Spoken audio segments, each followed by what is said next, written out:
educativo nessa temática, ele vem agregar valor ao que já é realizado pelos profissionais. Então, considera-se idosa a pessoa com 60 anos ou mais. A população idosa ela vem aumentando no mundo e no Brasil. Hoje, os idosos são cerca de 14% da população brasileira. E a estimativa é que em 2050 sejam cerca de 30% da população. Inclusive, esse aumento de idosos já é percebido no próprio número de atendimentos que o hospital realiza. Em todos os meses do ano passado, de 2019, mais de 50% dos atendimentos realizados no hospital foram com pessoas idosas. Então, se aumenta a população idosa, também se intensifica uma importante questão social. Na verdade, um grande problema que tem repercussões na saúde pessoal e coletiva, que é a questão da violência.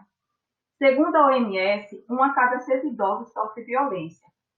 A violência, de acordo com o Estatuto do Idoso, é entendida como qualquer ação ou omissão praticada em local público ou privado que cause morte, dano ou sofrimento à pessoa idosa. Ela pode ser física, psicológica, financeira, sexual, abandono e negligência. Também pode ocorrer dentro ou fora do domicílio e atinge mais mulheres que homens. Segundo dados do Centro Integrado de Atenção e Prevenção à Violência contra a Pessoa Idosa de Pernambuco, a negligência está no topo dos registros de violência. E a pessoa idosa geralmente sofre mais de um tipo de violência. A violência também é algo crescente.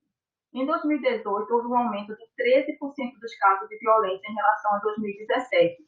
Em 2019, o aumento foi de 29% em relação a 2018. E em 2020, já se registra um aumento de 83%.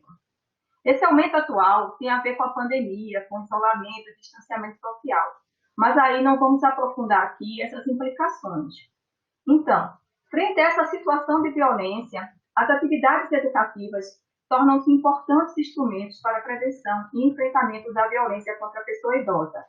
Foi considerando isso que passamos, no hospital, a desenvolver, a partir de fevereiro deste ano, um trabalho educativo com informação, orientação, conscientização e sensibilização do usuário idoso, atendido no hospital sobre a questão da violência. Nosso objetivo mesmo é de levar conhecimento à pessoa idosa sobre a violência para que ela possa procurar apoio frente às violações sofridas e também fazer a denúncia da violência. Foi produzido um material informativo. Eu não sei, professor, se passa para outra parte desse PDF aí, da apresentação. Se quiser, pode passar para a próxima página. Foi produzido um material informativo, em formato de folder, para ser trabalhado e não apenas distribuído, com destaque para a divulgação de serviços de proteção e garantia de direitos da pessoa idosa. Demos início às ações nos ambulatórios do hospital, numa abordagem coletiva, enquanto os usuários aguardavam atendimento, e, posteriormente, passamos para o professor Felipe. Pode passar o slide para o próximo? Na verdade, estou pedindo para as monitoras passarem. Por favor, monitores. Bom, eu já estou falando da atividade, e aí a gente deu início a essa atividade nos ambulatórios, enquanto os usuários aguardavam atendimento, e posteriormente passamos para ações nas enfermarias, numa abordagem individual. A gente usou esse folder que eu coloco aí no slide, mas aí logo em seguida veio a pandemia, né? O trabalho não pôde ser continuado nesse mesmo formato.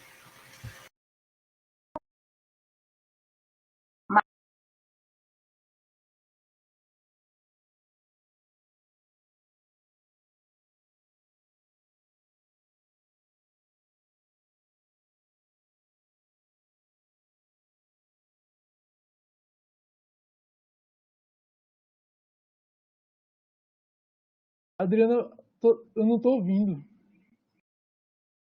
Vocês ouviram o final da apresentação dela? Não, era isso que eu ia comentar. Tá me Travou, não foi? Acho que ouvindo, travou. Felipe? Estou ouvindo você, Silvana. Foi, travou. Acho que ela caiu. Não, ela está aqui na sala ainda, não sei o que aconteceu. Espera ela voltar rapidinho. tem 3 minutos, né? Então é isso.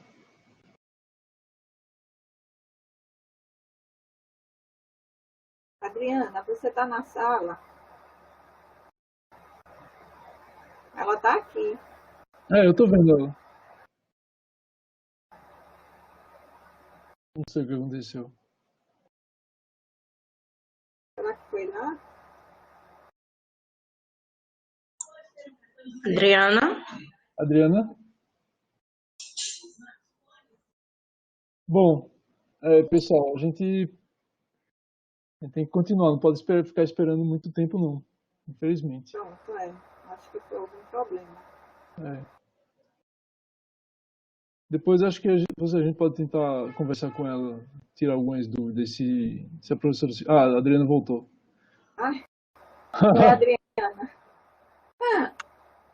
Liga o microfone, Adriana. A gente não está ouvindo a Adriana, tem que ligar o microfone. Bom, a gente não conseguiu, infelizmente, mas a gente já está na parte de. Vai tirar a professora Silvana. Vai fazer a avaliação, tá bom? Tá certo. Oi, Adriana. Acontece isso, mas seu trabalho é muito bom, certo? Realmente a gente tem de enfrentar, né, essa violência do idoso, tratar com seriedade isso, porque eu acho que é o que está faltando, né? A gente vê justamente essa violência aumentando a cada dia, né? Pena que o pôster fica muito pequenininho. Vocês fizeram um folheto, foi o que travou aí no final. Vocês fizeram esse folheto. Foi isso, um folder. E aí o objetivo é para trabalhar, né? Não só distribuir, mas trabalhar com o idoso. Exatamente, né? Eu acho que isso é de extrema importância realmente social o que vocês estão fazendo. Foi muito legal. Parabéns, viva a Adriana.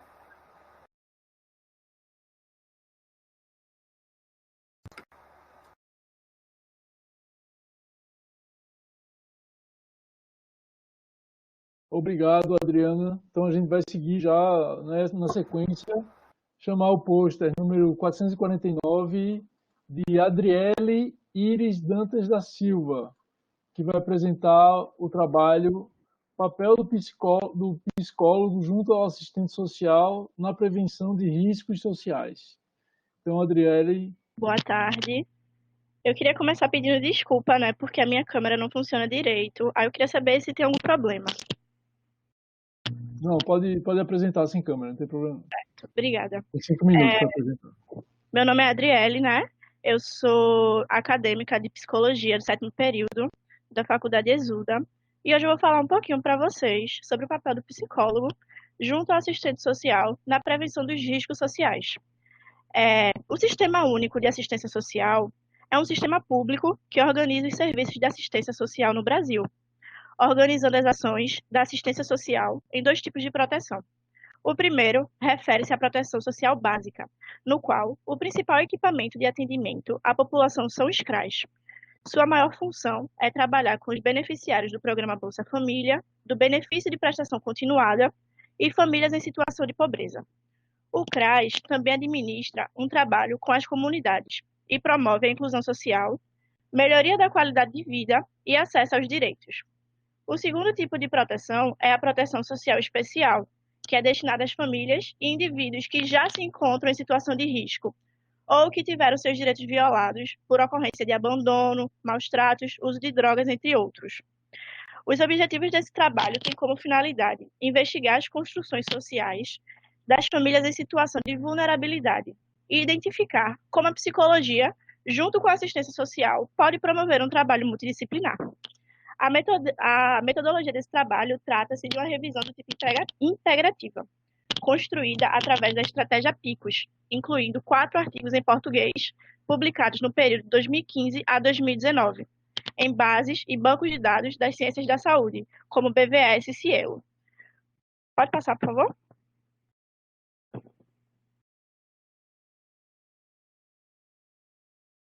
Os resultados encontrados foi que a psicologia social estuda os processos e as propriedades do psiquismo na vida em comunidade, considerando os diferentes arranjos familiares. Essa ciência está comprometida com a realidade, especialmente com os excluídos, que têm uma relação direta com os trabalhos propostos pelo CRAS, que tem caráter preventivo, protetivo e proativo. Esses serviços atuam na proteção social básica de acordo com a vulnerabilidade social apresentada, articulando-se com as políticas públicas locais, enfatizando a elaboração de uma prática voltada a valores, resgatando os direitos humanos, buscando a melhoria da qualidade de vida e solidariedade, enfatizando as responsabilidades e ações compartilhadas na relação profissional e grupo. Então, espera-se que haja uma relação de respeito mútuo, na qual os envolvidos possam se vincular de forma saudável, reconhecer o seu potencial nesse processo, que se tornará totalmente dependente ao grupo, buscando desenvolver a autonomia e o comprometimento dos envolvidos, para que enxerguem a possibilidade de saída da situação de vulnerabilidade que se encontram. Com isso, podemos concluir que, ao entrar na comunidade, o psicólogo deve ter em mente que estará lidando com o sujeito inserido em uma realidade sócio-histórica e cultural. Seus objetivos devem ser pensados e definidos juntamente com a população. O processo conta com a construção de um vínculo, onde a comunidade passa a entender a sua importância. Por isso, o reconhecimento territorial, físico e social é importante. Isso mostrará as demandas ofertadas ao trabalho do psicólogo no CRAS, cabendo ao profissional auxiliar e colaborar com a comunidade, estabelecendo os objetivos e visando a participação do usuário no seu processo de melhoria do seu bem-estar. E foi isso, obrigada. Obrigado, Adriele. Silvana? Ok, Felipe. Adriele, boa tarde, gostei muito do seu trabalho, certo? Obrigada. Agora, foram poucas referências, não é, Arielle, encontradas? Vocês estão me ouvindo? Isso.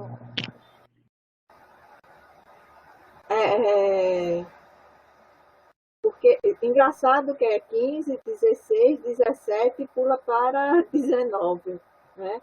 Então foram poucas, então os estudos são bem resumidos quanto a essa atuação mútua, né, entre psicologia e o serviço social. Verdade, eu encontrei uma certa dificuldade em encontrar artigos que falassem dessa multidisciplinaridade que pode existir dentro do CRAS. Uhum. E isso é extremamente interessante, é muito importante, né? Eu faço parte de uma residência que sou coordenadora e que a gente tem essa junção entre a psicologia e o serviço social, é muito importante isso, né? Então, gostei muito do seu trabalho, parabéns, ok? Muito obrigada. Solamente porque a gente tem poucas referências, ou seja, poucos estudos nessa área tão importante, ok? Parabéns, Felipe. Obrigado, Silvana. Então a gente passa imediatamente para a próxima apresentação, que é o 581 da Aline de Souza Santos, que vai apresentar o trabalho Residência Multiprofissional em Neonatologia, experiência do residente fisioterapeuta no primeiro semestre. Então, com a palavra, Aline de Souza Santos. Ela está presente?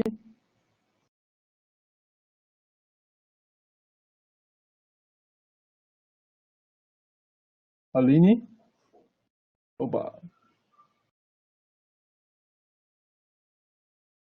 Alô, estão me ouvindo? Estão ouvindo, pode começar. Boa tarde, meu nome é Aline de Souza Santos, sou fisioterapeuta, estou no primeiro ano de residência da Residência Multiprofissional NEO, aqui da UPE, e irei apresentar um relato de experiência intitulado Residência Multiprofissional em Neonatologia, experiência do residente fisioterapeuta no primeiro semestre. Os autores do meu trabalho são minha equipe muito profissional, foi orientado pelo meu coordenador assistencial fisioterapeuta, Cláudio Albuquerque. Então, a residência em atenção especializada em neonatologia, na modalidade multiprofissional da Universidade de Pernambuco, é pioneira no estado e tem como campo de atuação o Centro Integrado Universitário de Saúde Amaury de Medeiros, o CISAM. Destina-se a aperfeiçoar profissionais da saúde na área de neonatologia, contemplando as seguintes categorias: enfermagem, fisioterapia, fonoaudiologia e serviço social, contando com 3 enfermeiras, uma fisioterapeuta, um fono e um assistente social nesse primeiro ano. A formação desses profissionais tem um caráter multiprofissional, a partir da prática realizada em setores que perpassam a área de atuação de cada um, atrelando isso a uma atuação uniprofissional especializada dos mesmos. Então, o objetivo do meu relato é apresentar a experiência e as ações do fisioterapeuta no primeiro semestre de residência. Pode passar. As atividades iniciaram-se em março de 2020, período no qual a residente fisioterapeuta começou sua atuação no setor de vigilância epidemiológica, participando dos processos de gerência de risco e núcleo de segurança do paciente, quando o residente desenvolveu ações a fim de informar os demais fisioterapeutas do setor, né, que trabalhavam na maternidade, sobre o sistema de notificações do CISAM. Então, começou daí a parte multiprofissional, porque sabe-se que não tem fisioterapeuta trabalhando em setor de vigilância epidemiológica hospitalar. Não é algo muito comum. Em abril de 2020, atuou no setor de Comissão de Controle de Infecção Hospitalar da Maternidade, a CCIH, engajando-se em medidas preventivas da doença do novo coronavírus Covid-19, participando da criação de protocolos, de treinamento de paramentação e desparamentação, e finalizando desenvolvendo um bundle de pneumonia associada à ventilação na unidade de terapia intensiva, o PAV, a qual ainda está em fase de análise pela gerência. Nos meses de maio e junho de 2020, teve uma experiência mais uniprofissional, vivenciando as atividades no setor de unidade de cuidados intermediários convencionais, aos 5, a qual foi inserido no atendimento dos neonatos de médio e alto risco, conhecendo a rotina fisioterapêutica da UTI e da UCI, e apresentando também conteúdo teórico, como seminários, clube de revistas, uniprofissionais, semanalmente. Julho de 2020 foi um mês de aprendizado também no banco de leite humano, atuando na amamentação, trazendo noções posturais e, ao final, criando o folder referente à semana de amamentação, que iria acontecer em agosto. E em agosto de 2020, atuou no alojamento conjunto, setor no qual vivenciou um grande desafio, pois também não contava com fisioterapeutas nessa área da maternidade, não por não precisar, mas por não fazer parte do corpo de profissionais do local. Então, todas as ações tiveram que ser atribuições iniciadas pelo residente, onde foi criada a ficha de avaliação fisioterapêutica do alojamento conjunto e foi inserido novas rotinas, novas intervenções na rotina do setor. Além dessas demandas práticas, o residente ainda conta com a carga horária teórica de caráter multiprofissional, como seminários apresentados pela equipe, consolidados e aulas de diversas categorias.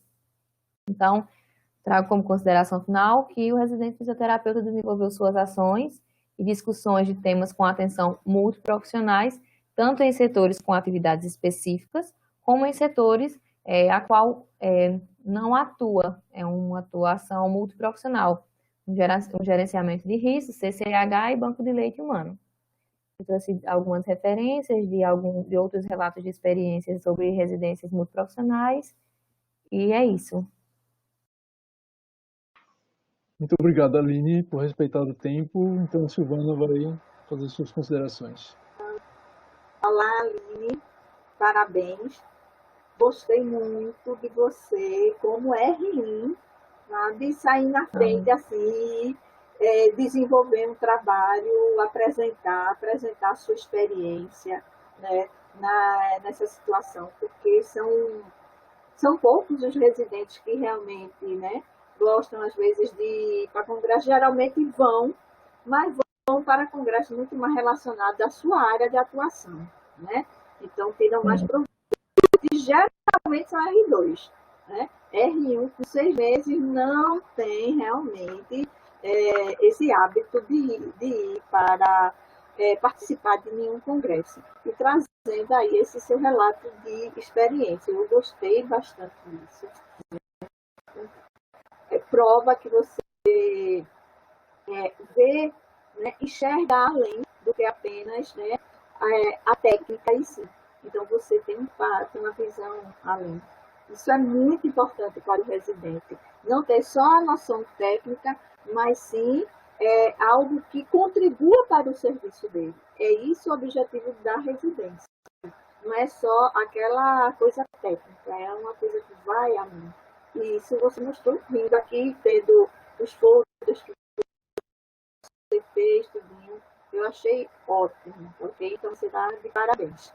Sim, essas imagens que eu coloquei aí são o folder da semana da amamentação, o bundle de PAV, a ficha de avaliação da fisioterapia, uma fotinha minha numa atuação mais uniprofissional, né, com o bebê na UTI, e a foto da minha equipe. Ok, maravilha, muito bem, parabéns. Obrigada. Ok, Felipe. Ok, obrigado, Aline. Então, a próxima apresentação será de Tainá Montini Zampoli, que vai apresentar o trabalho Relato de Experiência, Arte da Palhaçaria no Complexo Hospitalar da UPE. Espero que eu tenha... Tá certinho. Eu só tenho uma consideração antes de começar a apresentação, porque eu só me meti antes de liberarem o pôster para virtual, só que eu readaptei. E aí eu tô vendo agora aqui que não tá dando para visualizar no pôster antigo de banner, mas eu tenho readaptado. Se vocês quiserem, eu posso compartilhar a minha tela para ficar mais fácil a visualização. É possível, pessoal, da organização?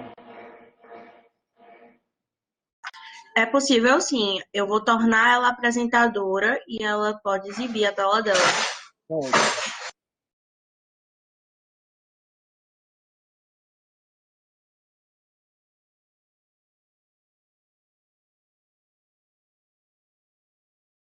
Pronto, Tainá.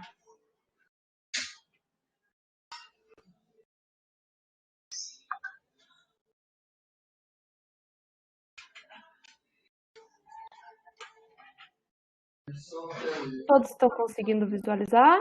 Tá tudo bem? Sim, pode começar. Tá certo. Então, boa tarde. Meu nome é Tainá Montini, sou acadêmica de medicina da Universidade de Pernambuco. E, primeiramente, gostaria de agradecer toda a organização do simpósio, agradecer a banca e agradecer a todos aqueles que ajudaram na composição desse trabalho. Nosso trabalho é um relato de experiência que visa trazer a experiência dos estudantes de medicina da Faculdade de Ciências Médicas, como extensionistas do projeto de palhaçaria Entrelaçados, e fazer as reflexões de como essa vivência contribui na formação médica e pessoal desses estudantes. Como algumas pessoas realmente devem já conhecer, o Entrelaçados é um projeto de extensão universitária da Universidade de Pernambuco e constitui o primeiro projeto de palhaçaria do Nordeste, já tendo atuação já com mais de 13 anos. E ele visa integrar arte, educação e saúde no ambiente hospitalar. Esse ambiente que geralmente é um ambiente de angústia, em que o paciente está na sua fase de vulnerabilidade.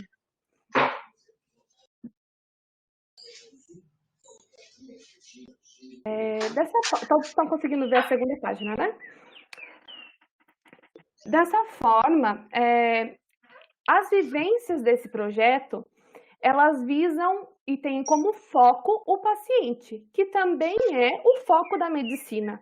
Então, nessas atuações, que normalmente são compostas de 3 a 5 alunos espalhados pelas enfermarias do complexo hospitalar da UPE, e tanto quanto do Hospital Helena Moura, eles vão para esse ambiente na forma de palhaços e possuem um encontro com os pacientes desse local.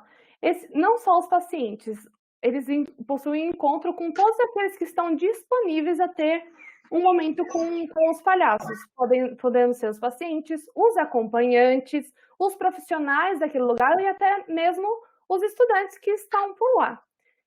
Nesse momento, a gente traz à frente a reflexão das relações de poder vigentes naquele ambiente.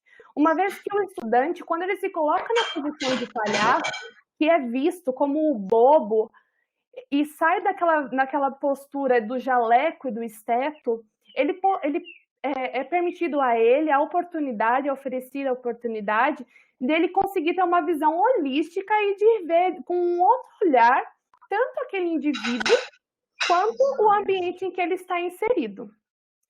Durante o projeto do Entrelaçados, os estudantes participam de uma ação de palhaçaria em que alguns aspectos são trabalhados e vão ter uma repercussão muito grande na formação pessoal e médica.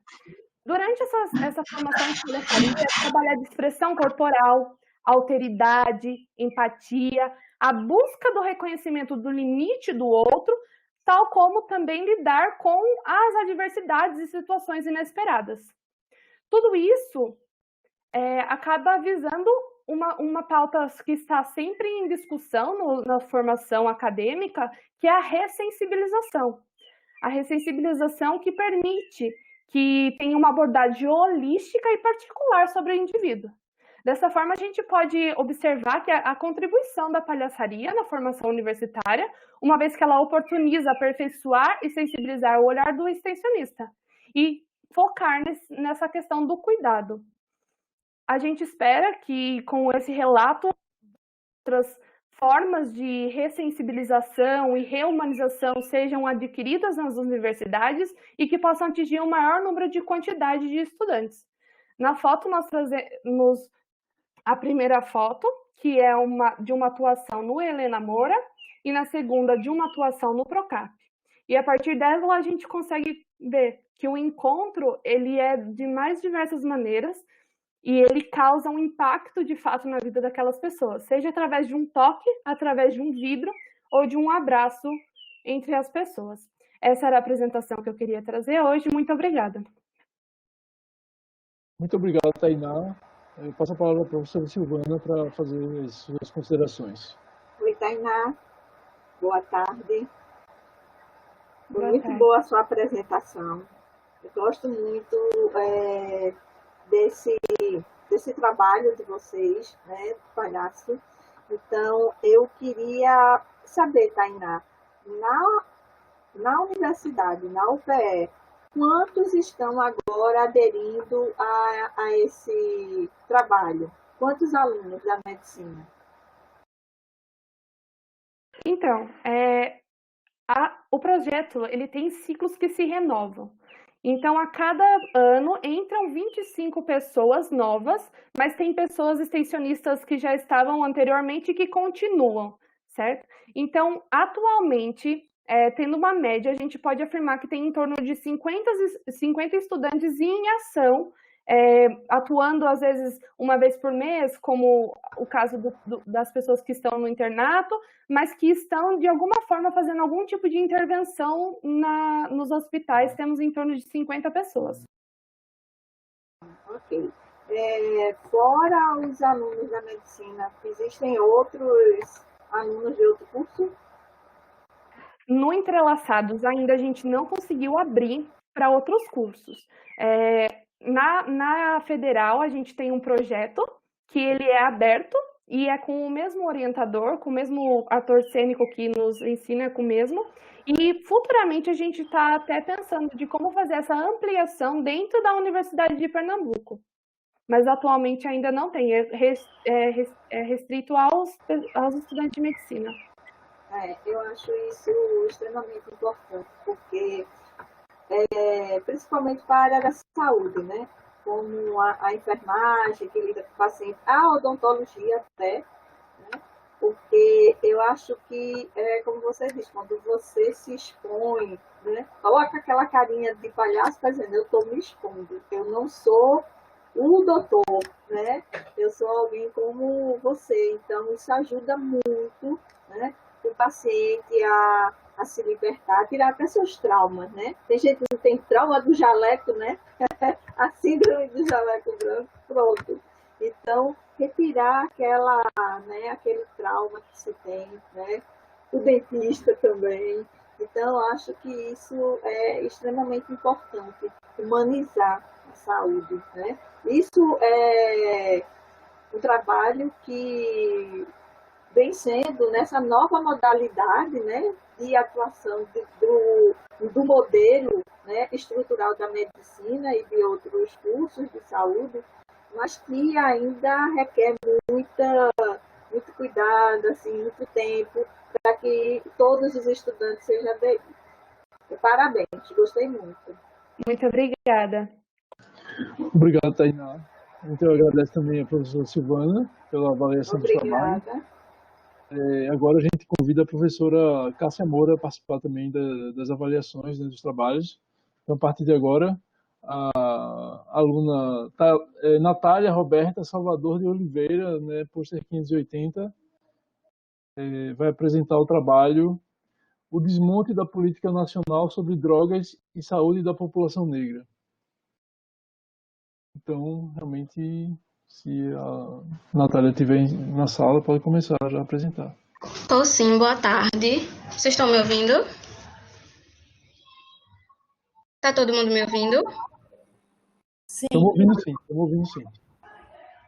Vocês vão colocar os slides ainda? Provavelmente, né? A gente está esperando as monitoras colocarem a sua apresentação. Eu posso ir começando ou eu espero? Espere um pouquinho. Vamos esperar, Certo. vamos aguardar a sua apresentação para chegar. Pessoal Eu acredito que a apresentadora que acabou de apresentar, ela ainda está como apresentadora.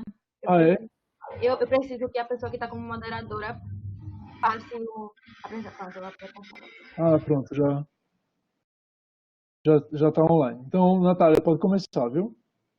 Boa tarde, gente. Eu sou Natália, sou assistente social. Atualmente eu estou no primeiro ano da residência de saúde mental, aqui da UPE, e eu construí esse trabalho com mais 4 colaboradores. A nossa pesquisa, ela se propôs a refletir sobre esse desmonte da política nacional sobre drogas e os impactos na saúde da população negra, e para isso a gente teve como base a Lei 13.840, de 2019, que estabelece a nova PNAD, e revogou a Lei 11.343, que estava em vigor desde 2006. O que nos impulsionou, né, a pesquisar essa temática foi o interesse em denunciar esses ataques que as políticas sociais e de saúde vêm sofrendo através das chamadas reformas constitucionais, um desmonte que vem ocorrendo não de hoje, desde a década de 90 a gente vê isso, mas nos últimos anos ela está encontrando um terreno fértil para a sua consolidação. O nosso objetivo foi analisar como essas mudanças trazidas pela Lei 13.840 atingem a população negra, e a escolha por estudar esses impactos na população negra se deu pelo entendimento que o processo sócio-histórico do Brasil constituiu uma relação de poder desigual entre os brancos e pretos, o que interfere diretamente no acesso da população negra a direitos básicos como educação, saúde, segurança e trabalho, fazendo com que esse segmento populacional esteja mais vulnerável tanto ao ilegal das drogas. É importante reforçar que a pesquisa ela não tem interesse em esgotar o debate, né? É um assunto extremamente complexo que precisa ser retomado sempre. A nossa pesquisa ela é qualitativa, teve um caráter bibliográfico e analítico, foi uma revisão integrativa e foi realizado um levantamento teórico na Biblioteca Virtual da Cielo, em conjunto com a análise dos 3 principais pontos alterados pela nova política. E os pontos escolhidos foram o fortalecimento das comunidades terapêuticas, o fortalecimento da abstinência como forma de tratamento e a internação involuntária dos dependentes de drogas. A seleção desses 3 pontos se deu porque foram os 3 pontos que trouxeram maiores mudanças e que mais causaram discussões, né, na nossa sociedade. A pesquisa ela é dividida em 3 momentos. No primeiro momento são trazidos teóricos que discutem como se constituiu a questão racial no Brasil. Em um segundo momento é feito um breve histórico da política nacional sobre drogas e as particularidades da população negra frente à guerra às drogas. E, por fim, foi realizada uma análise desses 3 pontos citados. Como resultado de discussões, eu retomo Werneck, que é uma autora que estuda a situação da população negra no Brasil, e ela destaca que a população negra possui os piores indicativos de saúde e que o principal elemento que constitui esse campo é o reconhecimento do racismo como um dos fatores centrais da produção da iniquidade em saúde. As comunidades terapêuticas, que foi um dos pontos destacados na pesquisa, são espaços que vão contra os princípios pensados pela reforma psiquiátrica. São instituições que têm um caráter asilar, que têm a retenção de documentos como um padrão e o acesso restrito aos meios de comunicação como um procedimento comum e que já foram alvo de diversas denúncias de maus tratos. O fortalecimento da abstinência e a internação involuntária, que também foram os dois outros pontos destacados nas pesquisas. São duas medidas que não respeitam a autonomia e cidadania do usuário de drogas e desconsideram todos os aspectos sociais, políticos e econômicos que envolvem esse uso. Nesse sentido, tendo em vista que, segundo a Secretaria de Políticas de Promoção à Igualdade Racial, os negros e pardos representam 70% dos usuários do SUS. Este é o segmento populacional que mais está vulnerável a essas mudanças trazidas pela nova lei. Dessa forma, não é possível realizar uma análise sobre a atual política sobre drogas sem pensar o racismo que existe na nossa história. Eu reforço aqui que a Rede de Atenção Psicossocial de Pernambuco ela vem resistindo veemente contra essas medidas, principalmente no que diz respeito às comunidades terapêuticas e o fortalecimento da abstinência, né, como única forma de tratamento. Em termos de conclusões, nós trazemos que a nova política sobre drogas ela reforça aspectos que foram criticados por instituições que lutam por um Open Ed que defende os direitos humanos e vai para além desse princípio de guerra, segregação e encarceramento. Nesse sentido, só será possível entender o usuário de drogas de uma forma holística a partir do entendimento que o racismo é um processo complexo que está presente em todas as esferas da nossa sociedade e que não só interfere diretamente, como é fundante das condições de vida da população preta. E é isso. Parabéns, Natália, pela sua abordagem. Gostei muito do seu trabalho. Acho que ele tem a possibilidade de que você aprofunde essa discussão em outros contextos, em outras circunstâncias. E acho que ele traz uma grande contribuição para a nossa sociedade, um olhar importante para a nossa sociedade. Gostei muito da sua abordagem, gostei muito do seu trabalho. Eu tenho uma dúvida. Como é que você pretende dar continuidade a esse trabalho? Natália, está me ouvindo? Estou sim. Então, atualmente eu estou trabalhando, né, na saúde mental da Rede Psicossocial de Pernambuco. Então, no meu espaço ocupacional, no momento, sempre que eu tenho a oportunidade de trazer à tona a discussão sobre a questão racial no Brasil, eu trago os aspectos raciais, como os aspectos raciais interferem na problemática do uso, e eu pretendo levar essa temática mais adiante, sabe? Talvez a temática racial, ela sempre esteve comigo, desde a graduação. Então, eu pretendo levar isso talvez para o meu PCR e trazer sempre essa temática, sempre que possível. Entendo. A sua profissão é? Assistente social. Mas você já está numa residência, no mestrado? Isso, eu estou no primeiro ano da residência de saúde mental, aqui da UPE. Ah, ótimo. E aí você pretende trabalhar nisso na sua residência? Isso, com certeza. Muito bem. Ótimo. Obrigada. Sucesso para a sua residência, sucesso para o seu trabalho, Muito sucesso obrigada. para as pesquisas, sucesso para a vida acadêmica. Gostei da abordagem, gostei da sua apresentação e tudo de bom aí para frente. Muito obrigada. De nada. Professor Felipe, vamos para o próximo? Vamos lá. Então, próximo. Obrigado, Natália. Obrigado, professora Cássia. Então, o próximo é o pôster 564, de Luana Caroline de Oliveira Cavalcante, que vai apresentar o trabalho intitulado Quem pode lavar as mãos? Covid-19 e saúde de populações periféricas. Boa tarde, vocês me escutam bem? Estamos ouvindo. Pronto. Eu me chamo Luana, sou assistente social e faço mestrado em serviço social na UFPB. Então, o resumo, né, que eu vou apresentar, ele pretende refletir, a partir de um relato de experiência, sobre as condições de acesso à água, refletir sobre quem pode lavar as mãos nesse contexto de pandemia, né, já que a lavagem das mãos ela vem sendo apresentada como uma das principais estratégias, né, para barrar a disseminação e o contágio do Covid-19. Só que essa estratégia ela acaba se contrapondo à realidade de parte expressiva da população brasileira, já que, segundo dados da nota sobre o saneamento básico no Brasil, que está disponível na página do Instituto Trata Brasil, no país ainda 35 milhões de pessoas não têm abastecimento diário de água potável. Ainda que esse seja um direito fundamental, né, e fator essencial para a segurança e proteção da saúde da população, principalmente durante surtos de doenças contagiosas, infecciosas, perdão. Ou seja, nesse contexto,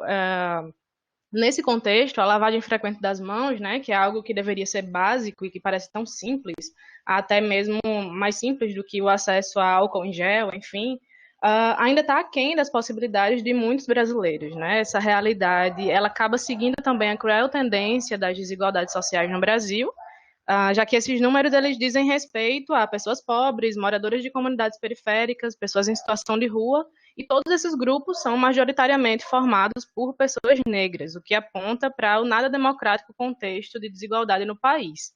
Então, a partir desse panorama, o presente resumo ele surge como um retrato desses dados e desse cenário, a partir da experiência vivenciada em 2 comunidades periféricas aqui na cidade de João Pessoa, na Paraíba. O resumo ele tem como objetivo abordar a situação de vulnerabilidade das comunidades Tiago Neres e Sonho Verde, no contexto da pandemia de Covid-19, a partir dessa negação do direito, de um direito fundamental, que é o acesso à água. Então, as idas às comunidades, né, que em si já pressupunham condições de vida precárias, já que o objetivo primário dessas idas era a entrega de alimentos, acabou nos evidenciando outros contornos da vulnerabilidade nesses territórios, né, como a ausência de abastecimento diário de água potável.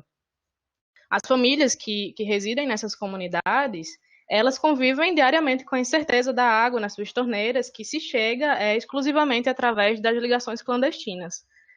Moradores relataram também que chegam a passar cerca de 5 dias sem abastecimento, e quando a água chega, ela chega pingando, como eles disseram, né? Ou seja, acaba que quando tem água, por conta de não ser forte o suficiente, ela não dá conta da demanda de higienização que tem sido colocada atualmente, né?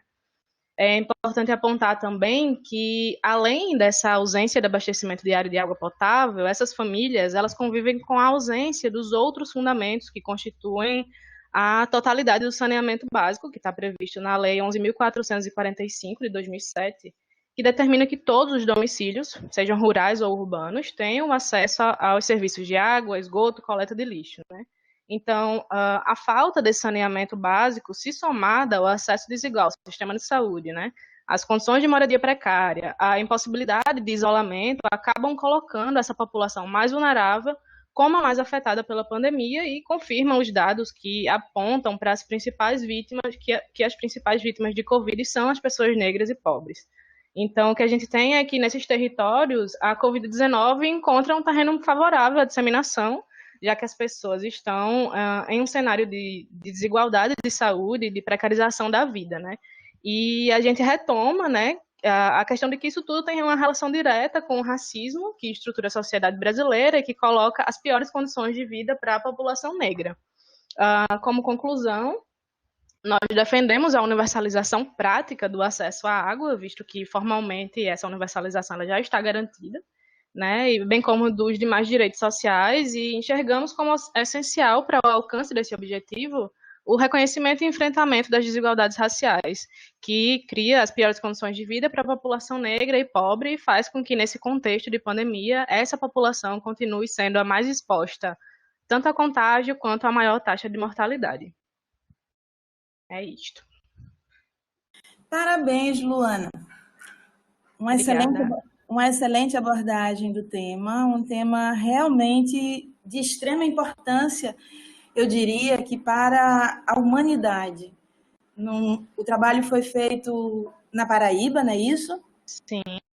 Diretamente para o mundo, porque, na verdade, essa questão que foi explorada não é relevante apenas para a amostra que foi analisada. Na minha opinião, é uma questão humanitária. Então, meus parabéns pela sua abordagem, meus parabéns pela escolha do tema.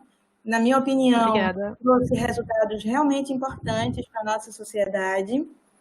E você está no mestrado, não é isso? Isso, estou no mestrado em serviço social.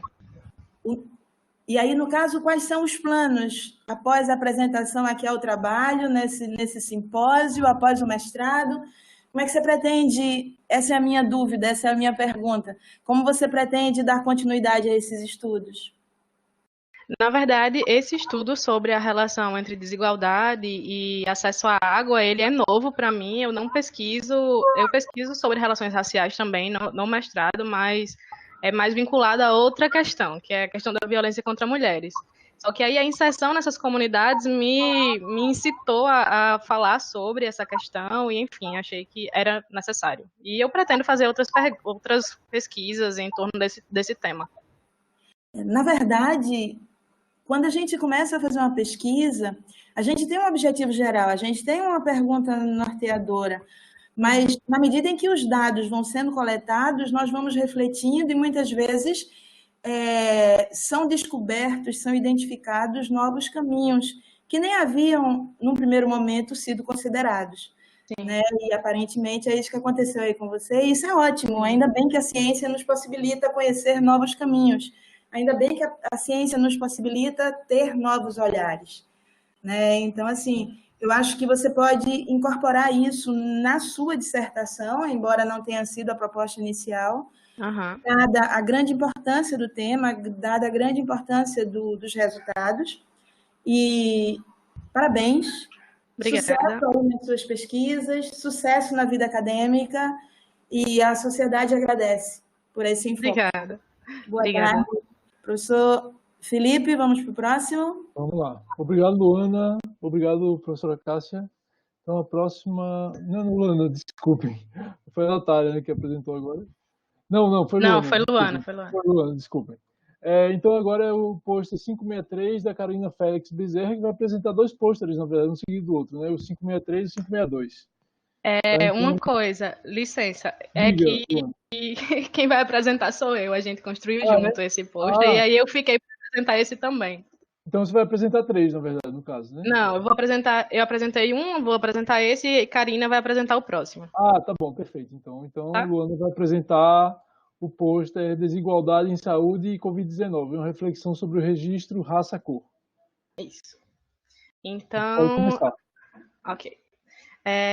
Como já dito, né, a pandemia de Covid-19, ela, além de criar outras problemáticas, ela acaba aprofundando e expondo a complexidade das desigualdades sociais que já existiam no Brasil.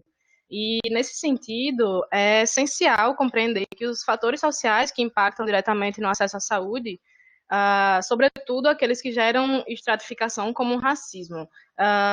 E aí a gente precisa considerar que a desigualdade e o racismo, eles também estão presentes nas instituições, né? E reconhecemos que a vida da população negra acaba sendo marcada pelo acesso precário aos bens e serviços, entre eles o serviço de saúde.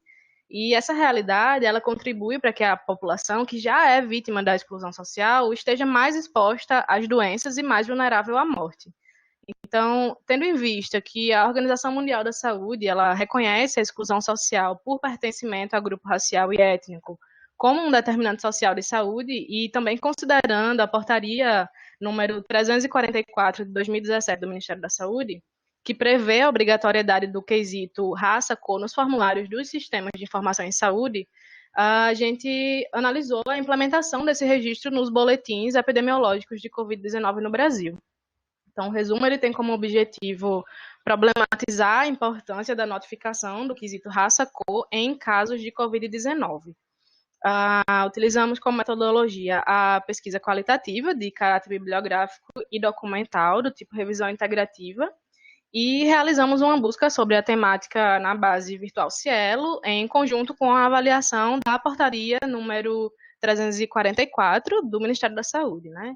Como resultados, a gente encontrou que, ainda que desde 2017, né, exista legalmente a obrigatoriedade do registro desse quesito raça-cor, o que se percebe no atual contexto é a permanência da negação da importância desse registro, né? Nesse sentido, a gente pode apontar um exemplo, né, que foi a decisão da Justiça Federal do Rio de Janeiro, que em maio, atendendo a um pedido da ONG Luiz Gama e da Defensoria Geral da União, determinou o preenchimento obrigatório do quesito cor nos boletins epidemiológicos. Então, o que pode ser observado é que o registro ele não foi elegível para análise da situação epidemiológica da Covid nos primeiros boletins. Embora tenha ocorrido a inclusão tardia do quesito para os casos de Covid, ainda há uma incompletude nas fichas de notificação, né?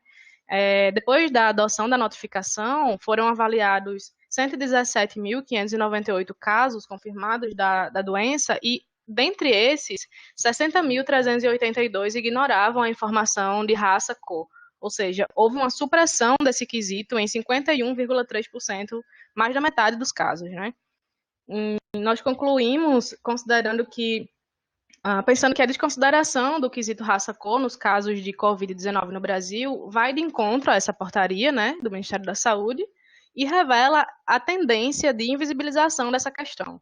Essa omissão ela acaba dificultando a identificação das condições de saúde da população negra, afetando a demonstração da influência da desigualdade racial e do racismo no contexto da pandemia, e também impossibilita as pesquisas científicas sobre a temática e, consequentemente, a implementação de políticas públicas que visem atuar, né, diretamente nessa disparidade social. E é isto. Muito bem, Luana. O simpósio possibilitou aqui o seu brilho, né? Um primeiro trabalho aqui com a gente, agora o segundo nessa mesma sala. Que ótimo, que maravilha. Você diretamente da Paraíba para o mundo através do simpósio, do 5º simpósio do Complexo Hospitalar da Universidade de Pernambuco. O Covid nos mostrou a dor, nos mostrou a morte, mas trouxe também essa possibilidade, né? Porque, inclusive, esse simpósio iria ocorrer de forma presencial e agora ele está ocorrendo de forma remota, com tantos inscritos, com tantos trabalhos. Então, assim, na vida tem disso. Nem tudo é só bom, nem tudo é só ruim. Sempre tem lados bons e ruins. E por que eu fiz esse comentário? Para trazer para você aqui a minha pergunta, né? Para trazer para você aqui a reflexão. Será que tem algum lado positivo dessa reflexão sobre o registro raça-cor? É só um lado negativo? Como que você vê, na condição de pesquisadora que você é, pela evidente importância do trabalho que você está fazendo, gerando aqui, no mínimo, eu estou agora, vi a apresentação anterior, né? E estou agora analisando a sua segunda apresentação. Então, que reflexão você, Luana, como pesquisadora, faz diante desses resultados que você tem aí no seu trabalho? Se é que a gente pode chamar isso de um ponto positivo, né, no meio disso tudo, é a questão da visibilização das condições da população negra, inclusive no acesso à saúde, né? Ter acesso a esses dados é entender em que posição a sociedade brasileira colocou essa população e o que a gente pode fazer para reverter essa situação, né? Ter acesso a esses dados é poder pensar outras estratégias, outras ações, outras políticas públicas que atendam a essa demanda. Eu concordo com você, concordo plenamente. Na medida em que a gente enxerga o problema, a gente pode tentar resolver, né? Então, assim, na medida em que o problema está identificado, está registrado, cabe a cada um de nós tentar fazer a sua parte para resolver esse problema da melhor forma possível. Exato. Meus parabéns, adorei os seus trabalhos. Obrigada. Você fez uma brilhante apresentação, parabéns pela sua apresentação. Obrigada. Sucesso para o seu mestrado, sucesso para as suas pesquisas, sucesso para a vida acadêmica. Parabéns a você e a todo o grupo que você representou aqui. Né? Agradeço o espaço. De nada. Professor Felipe, vamos para o próximo. Obrigado, Luana. Obrigado, professora Cássia. Então, vamos seguir aqui com Karina Félix Bezerra, né, que vai apresentar o pôster 562, intitulado Pandemia de Covid-19 e os impactos para a população negra em Pernambuco. Boa tarde a todos. Boa tarde, Karina.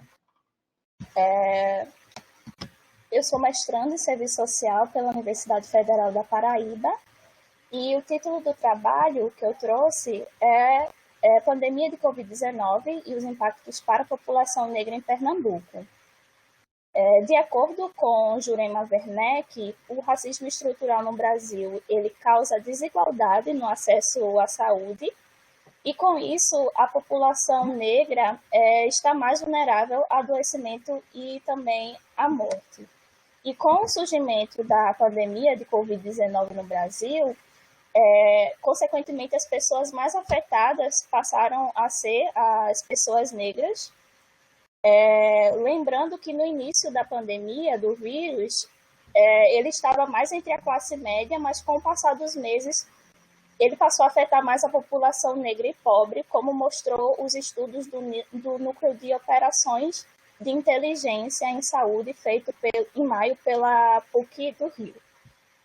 Para refletir sobre essa realidade no nosso estado, no estado de Pernambuco, né, que embora eu faço mestrado na Paraíba, eu sou de Pernambuco, nós analisamos os dados divulgados pela Secretaria Estadual de Pernambuco até o mês de junho, e lembrando que até aquele momento o estado de Pernambuco era considerado referência na transparência de dados sobre a propagação do vírus, e também no estado de Pernambuco foi aprovada uma lei que obriga o detalhamento de raça e cor nos pacientes da doença no estado. O objetivo do estudo é analisar os rebatimentos da pandemia de Covid-19 na saúde da população negra no estado de Pernambuco, e a nossa metodologia a partir de um estudo qualitativo e também quantitativo, né, um estudo misto. Realizamos pesquisa bibliográfica e também documental, tipo revisão integrativa, e foi realizada uma busca de trabalhos na Biblioteca Virtual Cielo sobre o tema de Covid-19 e racismo, e nós só encontramos 2 pesquisas até aquele momento sobre essa temática, né, que fazia relação sobre as 2 temáticas. E como eu já trouxe, nós analisamos os dados disponibilizados pela Secretaria Estadual de Saúde de Pernambuco até o mês de junho. Pode passar. No que se refere aos resultados, é preciso considerar que, pelo fato dos acontecimentos ainda estarem em curso, é difícil dimensionar com total nitidez os impactos causados na população negra. Mas, com base nos dados divulgados, embora ainda até aquele momento havia uma subnotificação dos critérios de raça e cor entre os infectados, 77,5% dos casos de Covid-19 eram entre as pessoas negras. E no Recife, né, que foi a cidade que registrou o maior número de casos, a média de contágio entre a população negra variava entre 75% e 76%. Essa realidade ela se dá pela propagação do vírus nas periferias, o uso de transporte público, né, pelos trabalhadores que precisavam continuar suas funções durante a pandemia e principalmente pela falta de políticas públicas estratégicas para atuar diretamente com a população mais vulnerável, né, que é a população negra e pobre. Com isso, concluímos que os impactos da pandemia no estado de Pernambuco e de forma geral no Brasil, elas possuem também relações diretas com as condições desiguais construídas com bases econômicas e também com bases raciais. Então, com isso eu concluo minha apresentação. Muito bem, Karina. Parabéns. Obrigada. Gostei dos seus resultados, gostei da sua eu gostei da sua abordagem desses resultados, gostei da sua apresentação. Os resultados, na verdade, eles são tristes, né? Porque mostram a nossa triste realidade. Mas é o que tinha sido já abordado no seu grupo pelos trabalhos anteriores, a gravidade do problema que estamos enfrentando hoje. Né? Não só em relação ao Covid, mas em relação a outros contextos, a outras situações. Mas você trouxe esses resultados de uma forma suficientemente clara, e parabéns pela sua abordagem, parabéns pela proposta do projeto, parabéns pela pesquisa.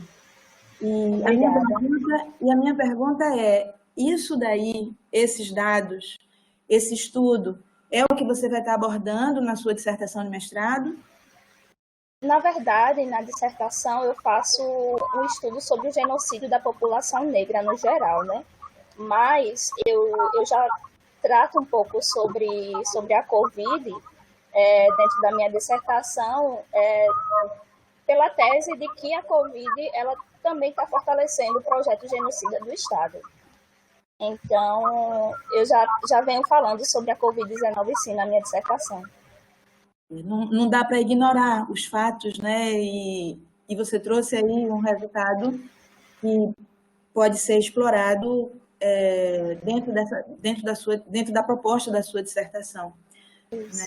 Então, meus parabéns, sucesso aí para a sua dissertação, sucesso para o seu mestrado, sucesso para as suas pesquisas, sucesso para a sua vida acadêmica e que o mais depressa possível a gente consiga reverter esses resultados tão impactantes e tão preocupantes, né? Mas na medida em que nós estejamos identificando, isso nos possibilita a tentarmos resolver, a tentar encontrar o melhor caminho de respeito às pessoas, de respeito ao ser humano, independentemente de raça, independentemente de cor. É preciso que respeitemos a vida, é preciso que respeitemos os seres humanos. Né? E se existe algum prejuízo, se existe algum genocídio, como você muito bem apontou, isso tem que ser resolvido, isso tem que ser, o mais depressa possível, encontrado um caminho de solução. Mas eu acredito que estamos indo nesse caminho. Né? A existência de um simpósio como esse, que abre a discussão para a sociedade como um todo, é um caminho, é uma tentativa de conscientizar as pessoas desses problemas e de tentarmos resolvê-los. Né? Mais uma vez, parabéns pela sua abordagem, Karina, e muito sucesso na sua profissão. Obrigada, professora Cássia. Professor Felipe, vamos para o próximo. Professora Cássia, obrigado. Então, a gente termina por aqui com a sua contribuição, muito importante. Tá? Então, a gente agradece a aluna também, Karina Félix. Então, o próximo pôster, a apresentação vai ser o 623, né? Maria Érica da Silva Vilela, que vai apresentar a representação tátil da pele, material adaptado para ensino de histologia para cegos. Então, pode começar.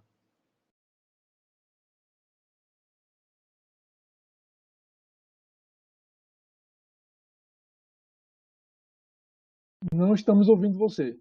Não estou ouvindo você, Érica. Maria Érica. Maria Érica, por favor, escutem a gente não está ouvindo você. Maria Érica? Ela não está ouvindo a gente, eu acho.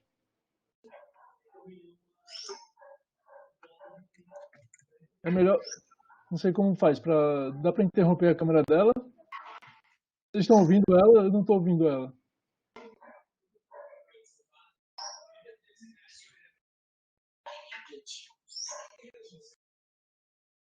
Teste o microfone, por favor. Ainda não estamos ouvindo. Eu acho que talvez você tenha entrado... Consegue me ouvir agora? Agora sim, agora sim. Então, eu vou me apresentar. Meu nome é Maria Érica. Eu sou graduanda do curso de farmácia da Universidade Federal de Pernambuco e estou aqui como representante da equipe que desenvolveu esse trabalho, que se chama Representação Tátil da Pele, material adaptado para o ensino de histologia para cegos. Mas então, por que falar sobre esse tema de histologia e adaptação? Bom, histologia já é um tema complexo assim para os estudantes, principalmente na fase do ciclo inicial da área de saúde. Imagine um desafio para um aluno que é deficiente visual. Ele é muito maior. E a gente se deparou com esse desafio quando, em 2019, nós tivemos, na disciplina em que nós éramos monitores, a presença de um aluno cego e não tínhamos material de como trabalhar com ele. Que forma que nós íamos transmitir tudo que é visto pelo microscópio, sendo que ele tem essa deficiência. Então, partimos do conceito geral de nos reunir, formar uma equipe, realmente, um time, para tentar produzir artesanalmente esses materiais, para tentar ajudá-lo nesse conceito. E um dos modelos escolhidos foi a pele. Então, o objetivo foi relatar como foi a experiência da produção, da aplicação e quais foram os resultados que a gente obteve com esse material tátil produzido, tanto para deficiente visual, cego e baixa visão. Pode passar, por favor. Então, na descrição da experiência, a gente relata assim, que o primeiro passo foi fazer reuniões semanais, objetivos, horários, pesquisa na literatura, algo que nos orientasse em como produzir esse material e também determinar do que a gente faria. Teriam que ser materiais acessíveis, baratos, que desse para ser manipulados, que tivesse diversidade de relevo, de textura, que pudesse proporcionar ele ao toque descobrir exatamente o que é aquilo que a gente estava mostrando. Outro ponto importante foi determinar que características que nós queríamos que ele descobrisse, porque tecidos exigem muita complexidade, muitos componentes. Então, a gente definia qual eram os pontos principais, aqui no caso da pele, o formato das células, a presença de queratina, de fibras, de células, e montar isso na maquete. O principal material usado foi o EVA, porque além dele ser maleável, ser fácil de ser trabalhado, ele é acessível, é barato e a gente conseguiu uma diversidade de texturas que padronizou, de certa forma, tanto essa como outras maquetes que também foram produzidas ao decorrer do semestre. Essas maquetes a gente usava junto nas aulas práticas. Os alunos novovisuais vinham pelo microscópio e ele, com a maquete, com a presença dos monitores e da professora responsável, acompanhava ao mesmo tempo que eles olhavam no microscópio. Para verificar a avaliação, a gente fez provas práticas e provas teóricas, tanto na época, assim, semanalmente, e tanto no final do semestre. Então, foi de curto a médio prazo essa avaliação. E tanto nesse período, a resposta dele foi excelente. Também na manipulação dele, a gente aproveitava para pedir sua opinião. Você acha que está bom? O que precisamos melhorar? Qual tipo de acessibilidade? Legendas em braille, alguma coisa diferente, alguma outra textura, para diferenciar melhor? Era um momento de interação que enriqueceu muito o nosso projeto. Se eu for citar algumas dificuldades, as principais foram a pouca referência na literatura, tem muito pouco trabalho que trate especialmente sobre astrologia. Também a demanda, porque como era uma disciplina inteira, então era semanal. Toda semana nós tínhamos que produzir alguma coisa diferente, características diferentes. Esse da pele, que é o exemplo que a gente trouxe, ele demandou ainda um esforço muito maior, porque é uma estrutura complexa, que apresenta vários tecidos, várias estruturas que não davam simplesmente para ser ditas ao léu, era para ser dita com maior cuidado. Outro ponto também é que, às vezes, as estruturas se descolavam, soltavam, aí isso acabava prejudicando a eficiência da maquete, no geral. Mas, mesmo assim, foi uma experiência que realmente se prestou muito positiva. Como consideração final, a gente viu que essa estratégia que a gente tentou fazer de uma padronização de materiais, de estratégia para a montagem dessas maquetes, ela pode ser usada para outras disciplinas que exijam essa mesma quantidade de recurso visual, como, por exemplo, embriologia, citologia, mas que não tenham recursos prontos. Ele é simples de fazer, muito copiável e bem aplicável. Obrigada. Muito obrigado, Maria Érica, realmente pela apresentação, foi super interessante. Eu li o resumo, fiquei bem interessado pelo trabalho de vocês. Você pode só me repetir? Eu estava realmente meio confuso, foi culpa minha, tá? Não prestei muita atenção no começo da sua apresentação. Qual é o curso? Qual é o curso que você... Nós somos do curso de farmácia da Universidade Federal de Pernambuco. Federal de Pernambuco, certo. Não, então, eu achei excelente, né? Um colega de vocês segue, vocês se preocuparem com esse aprendizado desse colega, né? Isso. E aí, quantas maquetes vocês fizeram? No total, eu creio que maquetes foram de 8 a 10 maquetes, diferenciando vários tecidos, assim. Aham. Não, então, na verdade, assim, um comentário, mas mais do que uma pergunta, né? Vocês experimentaram mostrar no sentido, né, de tátil para outros cegos? Sim, teve uma aluna de nutrição, do curso de nutrição, que entrou tempo depois e a professora responsável soube do nosso trabalho, aí pediu material para a professora Silvia e ela disponibilizou, ela usou até esse da pele mesmo, ela também usou e o resultado foi igual, assim, ela conseguiu compreender perfeitamente. Veja, eu acho que o trabalho de vocês tem um potencial gigantesco de inovação pedagógica, principalmente na área de divulgação científica para deficiências visuais, porque você está tratando com universitários que já têm uma compreensão muito mais avançada, digamos assim, da ciência, né? Mas imagine mostrar isso, você explicar como é a pele para crianças com deficiência visual e você poder fazer tipo uma divulgação científica mesmo, né? Mostrar realmente como é que é para...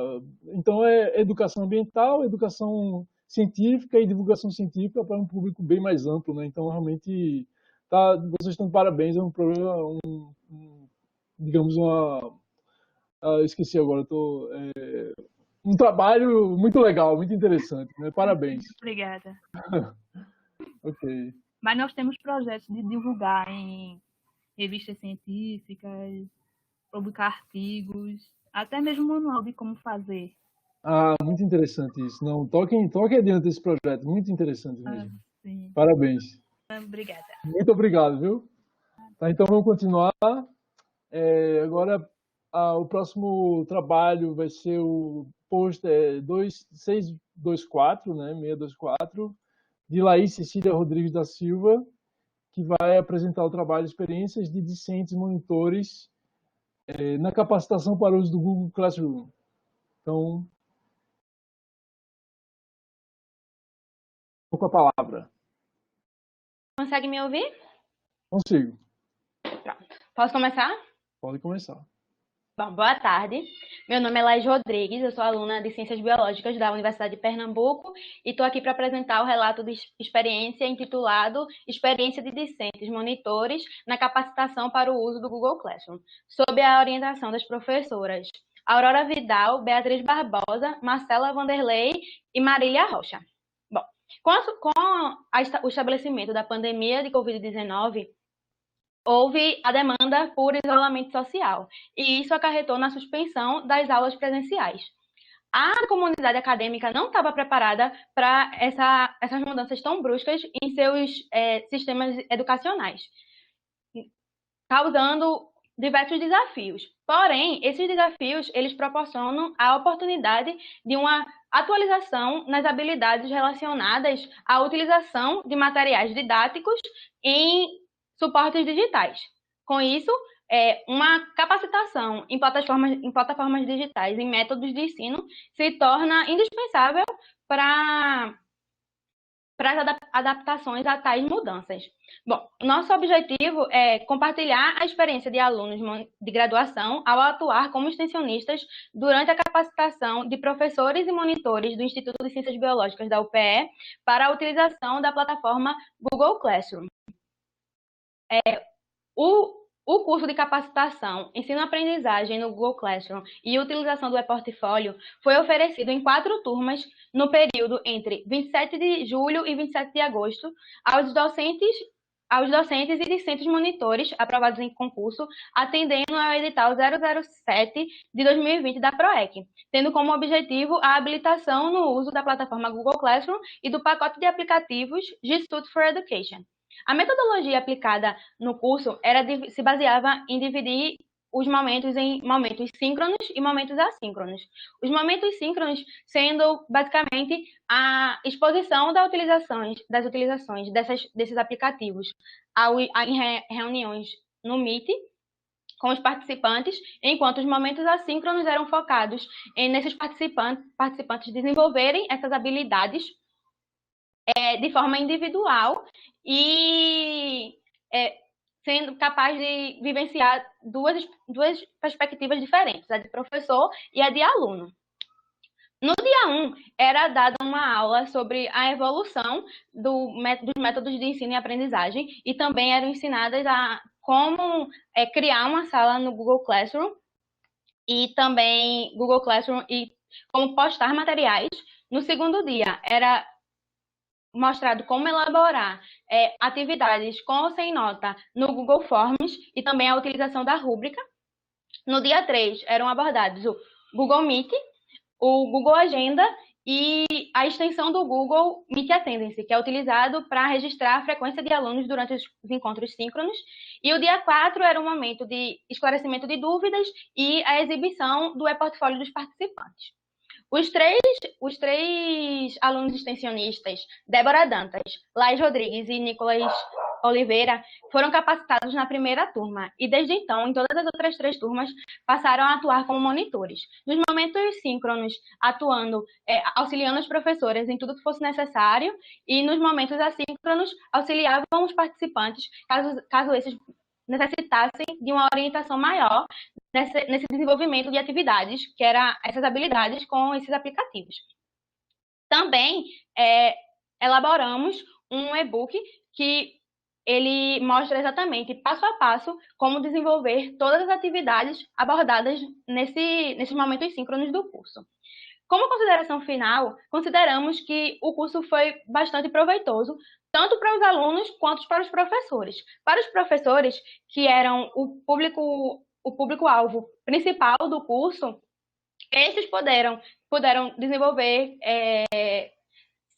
se aprimorar e aprender também como utilizar essas ferramentas básicas para se adaptar à volta às aulas de forma remota. E para os alunos, já que esses eram monitores, eles poderão, além de aprender a utilizar a plataforma, também vão poder auxiliar algum professor, caso esse tenha alguma dificuldade durante as aulas, e também auxiliar seus colegas de classe na adaptação a essas mudanças. Bom, foi isso. Obrigada pela atenção.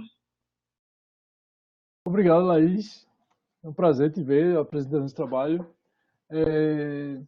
Então, eu tenho 2 perguntas, na verdade. Você acharia, primeiro, você se considera qual é o seu nível de uso atualmente no Google Classroom? Atualmente, eu realmente utilizo ele bastante. Eu utilizo ele nas aulas, também para a realização de trabalhos assíncronos com os meus colegas de classe. E o pacote também, o pacote G Suite for Education, depois que eu descobri de todas as utilidades que ele tinha, todos os aplicativos que ele tinha, todos os trabalhos desenvolvidos, mesmo que não sejam para entregar ao professor de volta, como atividade avaliativa da cadeira, eu ainda continuo usando para estudo, fazer anotações lá. Então, a minha outra pergunta é a seguinte, um pouco mais elaborada. Vejam que todos os alunos da UPE, né, em nível de graduação, de pós-graduação, de todos os níveis, na verdade, estão fazendo esse treinamento radical e intensivo, na verdade, nas tecnologias de educação online, né, esse grande conjunto de metodologias e ferramentas. Logicamente, esse treinamento foi, como você falou bem no começo da sua apresentação, veio de forma errada, né, no meio da pandemia, todo mundo se trancou em casa e não pôde realmente, teve que treinar rapidamente, né? Nesse sentido, logicamente tem um lado positivo, né? Então, pelo menos eu acho, né? Você acharia exótico demais a gente propor, na verdade, que parte do ensino daqui para frente, se não tivesse mais pandemia, já que está todo mundo bem treinado, todo mundo acostumado a usar essas ferramentas, parte da carga horária de um curso presencial fosse feita de forma semipresencial ou no ensino híbrido, como o pessoal gosta de falar, usando tecnologias de educação online, o que você acha? Qual a sua opinião, pessoal, em relação a isso? Bom, assim, professor, eu pessoalmente ainda prefiro o ensino presencial. Porém, o híbrido seria híbrido, né? Caso assim, eu acredito que ele seria muito útil para otimização de tempo. A gente conseguiria otimizar o nosso tempo, que a gente não, para determinadas cadeiras, talvez em alguns dias a gente não precisasse se locomover até a faculdade, voltar. E acredito que seria bem interessante, porque também, querendo ou não, é prático. Por mais que a vivência de estar na faculdade com seus colegas, aquele ambiente, aquela ambientação que é proporcionada lá, não seja ainda assim o que eu prefira, ainda assim é bastante útil admitir que o ensino remoto também ele é bastante prático e ele é bem prático. Tá ótimo, adorei tua resposta. Tá de parabéns, foi um trabalho sensacional que eu acompanhei. Realmente todo o material que vocês produziram é excelente, todo mundo está usando como referência, né? Então tá, muito obrigado, Laís. Parabéns, viu? Obrigada, professor. Então, próximo pôster vai ser o pôster 649 de Maria Lana Monteiro de Lacerda. Que vai apresentar o trabalho Ciências Humanas e Ciências na Saúde, uma diagnose curricular comparada.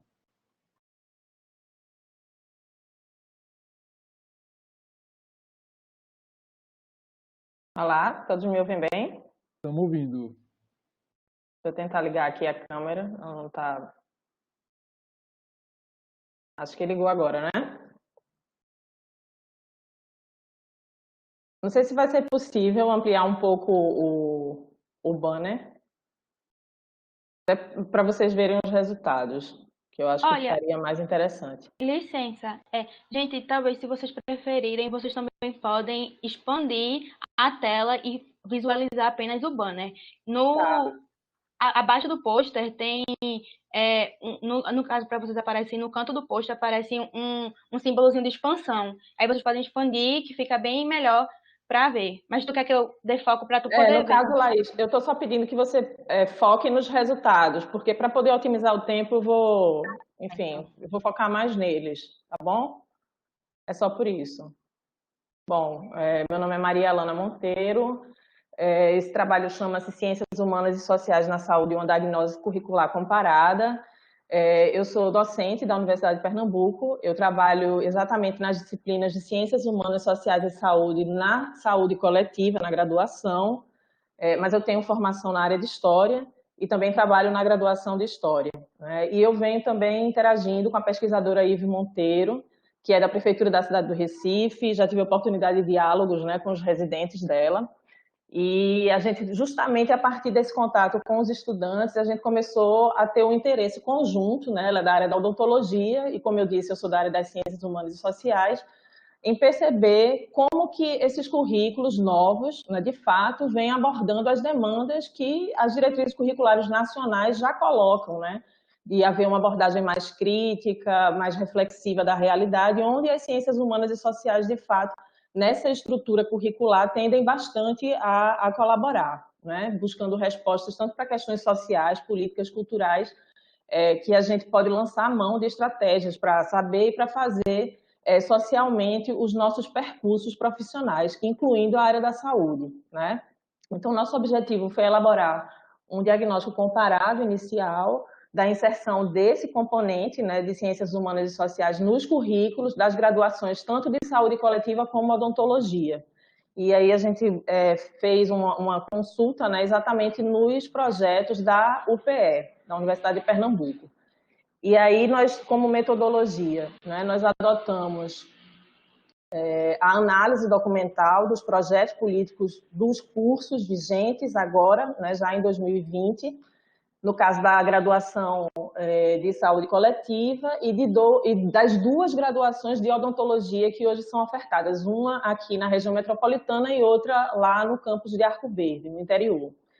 E, inicialmente, a gente fez a leitura flutuante, né, desses projetos de curso para identificar os dados gerais sobre como que eles estavam, enfim, organizando seus componentes e, na sequência, a gente estruturou um banco de dados no programa mesmo do Excel, né, do Microsoft Excel, categorizando os dados em 3 blocos. A gente utilizou, então, os referenciais do curso, dos componentes curriculares, das ciências humanas e sociais e os componentes também curriculares que dialogavam, né, com ciências humanas e sociais. Então, a partir disso, a gente foi evidenciando, foi fazendo essa coleta de dados, né, sobre os eixos de formação e estrutura da malha curricular que integrava cada curso, tá? E aí a gente fez a estatística descritiva para distribuir por uma frequência absoluta e relativa, tá? Então, no caso dos nossos resultados, A gente chegou, como vocês podem dar uma olhada, eu pedi para focar nos gráficos, exatamente por isso, né, como foi colocado, que vocês podem ampliar um pouco na tela. As 3 graduações que a gente estudou, elas estruturam-se em 5 eixos de formação, entre eles já contemplado as ciências humanas e sociais. Esse eixo ele compreende 47,4% dos componentes curriculares da graduação em saúde coletiva, né? E 30% da carga horária total do curso. Enquanto que na odontologia, né, a mais recente, no caso a O2, que é a de Arco Verde, respectivamente, ela, no caso, teve 26,9% desse mesmo componente, né? E o curso mais antigo, 16,7% do componente curricular posto no curso, né?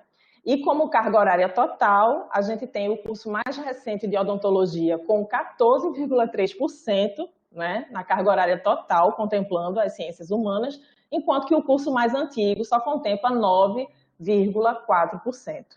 Né? Então, a graduação em saúde coletiva, e no caso a da odontologia 2, que a gente está chamando assim, elas apresentam componentes curriculares de ciências humanas e sociais em todos os períodos da formação. Tá? Eles estão espalhados, e também a gente percebeu que há uma continuidade desse processo de formação que vai se integrando, mas ao mesmo tempo vai continuando na formação curricular desses cursos. Enquanto que na graduação mais antiga de odontologia só contempla cerca de 70%, né, dos períodos. No conjunto dos demais eixos de formação, a gente também identificou que 42,1% dos componentes curriculares que dialogam com as ciências humanas, né, na saúde coletiva, elas vão chegar em torno de... Eu vou fechar aqui nos resultados. Envolvendo 62,5% da carga horária total do curso. Né? Nas graduações de odonto, há 21,2% e 7,6% dos componentes curriculares dialogando. Né? E correspondendo também a 15% e a 12,6% da carga horária total do curso. Então, tais componentes curriculares, eles estão presentes, como a gente pode ver, fazendo um cálculo geral, né? Na saúde coletiva, em 80% dos períodos, e na odontologia 2, eles chegam até 50%. Né? E aí, como conclusão, a gente identifica a inserção, sim, sistêmica, continuada e também transversal da discussão das ciências humanas, mas a gente fez também, né, isso de acordo com as malhas curriculares, como vocês podem ver dentro de uma primeira análise de diagnóstico. Agora a gente precisa confrontar os currículos de fato e o currículo como prática para complementar essa análise, né, das relações de estrutura interna e quantitativa do que o currículo desses cursos oferece. Então, esse é um primeiro passo e a gente está aqui compartilhando com vocês hoje.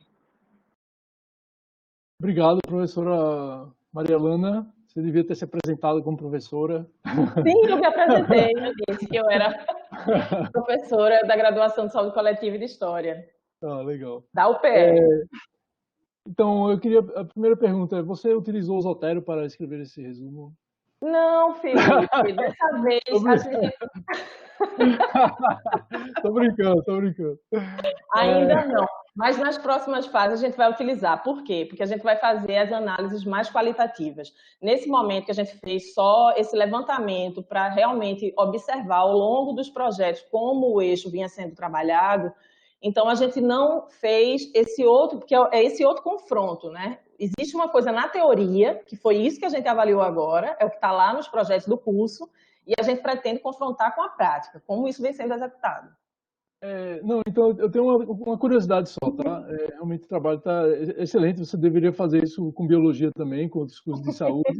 Quer dizer, não considero biologia como um curso de saúde, mas tudo bem, isso é uma opinião pessoal. Mas por que, na verdade, a escolha desses cursos, saúde coletiva e odontologia? Porque são os cursos, no caso, onde eu tenho colaboração e, no caso, Ive é uma profissional da área da odontologia, como eu coloquei no início. Então, a gente teve interesse específico nesses cursos que a gente tem trabalhado diretamente, a gente fazer essa análise para a gente compreender, né, quais são os avanços e os recuos das questões e dos debates de ciências humanas na área da saúde. E a avaliação que vocês fazem? Precisa aumentar? Precisa estar bom? Como é que é essa primeira avaliação? essa primeira avaliação, ela mostra, né, que, por exemplo, a odontologia, ela vem de uma tradição, de fato, mais técnica e especialista da sua área, então ela tem, vamos dizer assim, ainda avanços a conquistar. A saúde coletiva, ela já nasce também dentro de um outro momento, não só, vamos dizer assim, da realidade, ou inclusive a gente pode dizer assim, do país, né, e da educação. É um curso mais recente, né? Ok. Tá, muito obrigado, então. Só para fechar, Felipe, e o curso de odontologia, porque temos dois, a gente fez análise de dois. O curso mais recente, ele já apresenta essa característica de estar mais adaptado, por exemplo. Ah, né? interessante isso. Muito interessante. Não, então, talvez... outra coisa, rapidinho. Vocês encontram resistência no corpo docente desse chamado eixo profissionalizante que é ciência odontológica? Eu vejo a saúde coletiva muito mais apta ou propensa a receber esse conteúdo de ciências sociais, mas odontologia é um pouco mais difícil, né? Qual é a sua análise em relação a isso? Eu acho que assim, a gente agora, que vai começar essa avaliação mais qualitativa, a gente vai poder ter mais dados consistentes no sentido de entender, né, através da metodologia que a gente vai adotar, que inclui, inclusive, essa coisa da entrevista e do contato com os professores. Então, eu não teria, nesse momento, Felipe, alguma consideração assim mais, sabe, apropriada para fazer. Mas, de fato, a gente nota essa diferença já no currículo, que foi o que a gente mostrou aí, né? E a gente conseguiu tabular e foi bem legal, foi interessante. Legal, muito obrigado. A gente vai conversar ainda, né? Tem outra apresentação sua daqui a pouco. Sim. Então a gente passa agora para... Aí vocês já vão ver na prática, ciências humanas, né, e sociais. Legal. Então, o pôster 662, de Ana Beatriz Silva de Carvalho, que vai apresentar o trabalho, rapidinho, o estudo da morte na formação acadêmica em saúde, revisão integrativa.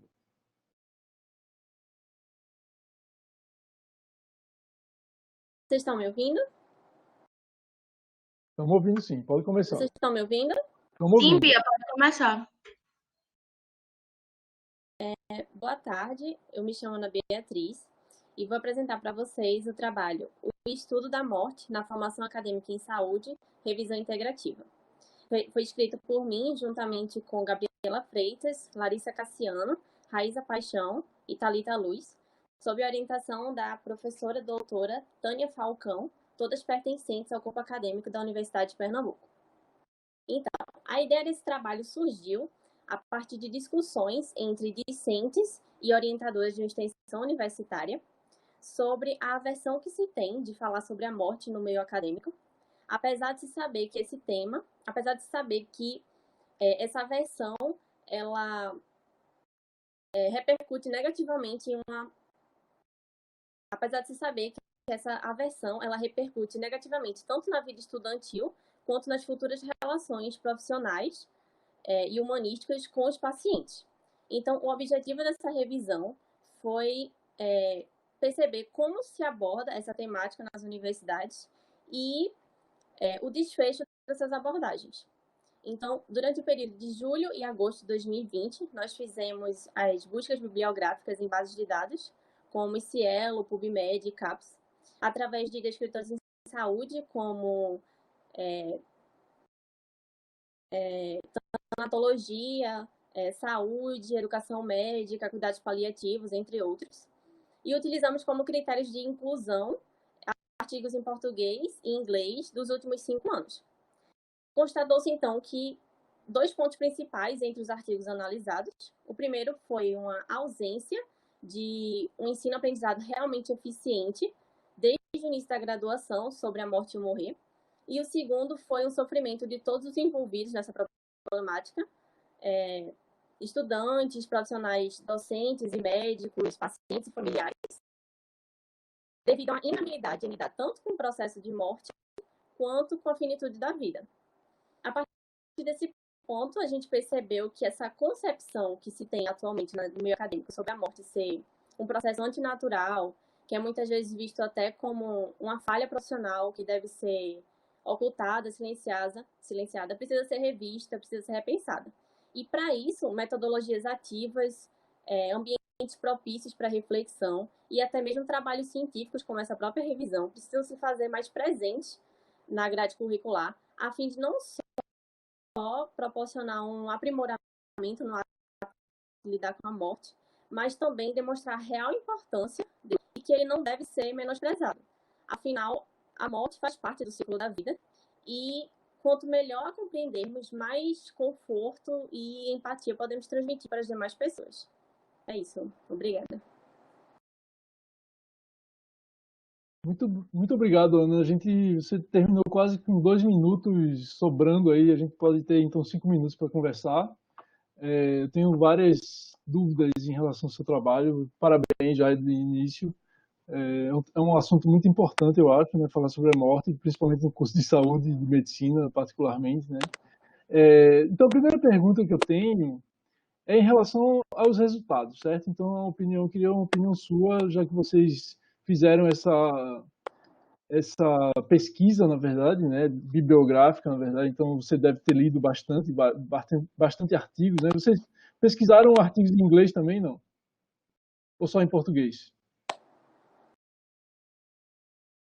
Nós fizemos em 2 línguas, em português e inglês, e dos últimos 5 anos apenas, que a gente queria pegar o mais recente possível para ver como está a situação atual. Tá. Então, assim, a minha primeira pergunta é a seguinte: por que existe a ausência de discussão e a inabilidade em lidar com a morte de pacientes no curso de medicina? Por que você acha que existe essa ausência? E essa inabilidade? Então, se existe uma ausência, você, logicamente, causa a inabilidade, é causa e consequência, né? Então, você tem a causa e tem a consequência. Por quê?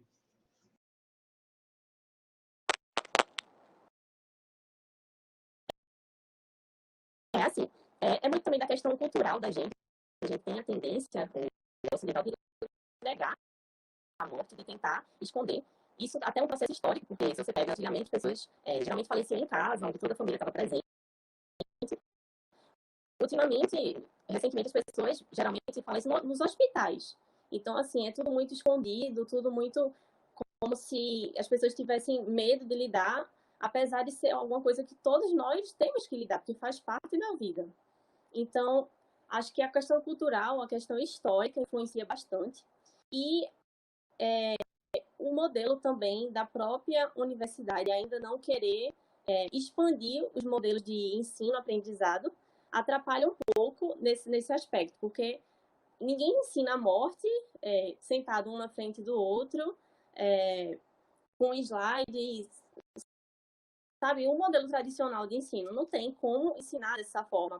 Eu acho que o ensino sobre a morte, o processo de morte, é muito mais um relato de experiência que os profissionais, no caso dos médicos, poderiam passar para os estudantes, para eles lidarem o melhor possível com isso. E tem a questão também dos profissionais hoje, que são os docentes, eles não tiveram esse ensino na época da graduação. Então, eles se sentem também constrangidos e não se sentem confortáveis de falar sobre isso com os alunos. Perfeito, gostei muito da sua resposta, principalmente essa última parte, né, que os professores não são treinados, né, então realmente acabam não passando essa informação para os alunos. Você obteve alguma evidência na literatura sobre o que você acabou de falar, sobre a questão dessa falta de formação, na verdade, dessa ausência? Ou é uma sacada que vocês tiveram, ou isso está na literatura? Desculpa, tá cortando, eu não estou conseguindo ouvir. Eu não ouvi você também. Você pode repetir, por favor?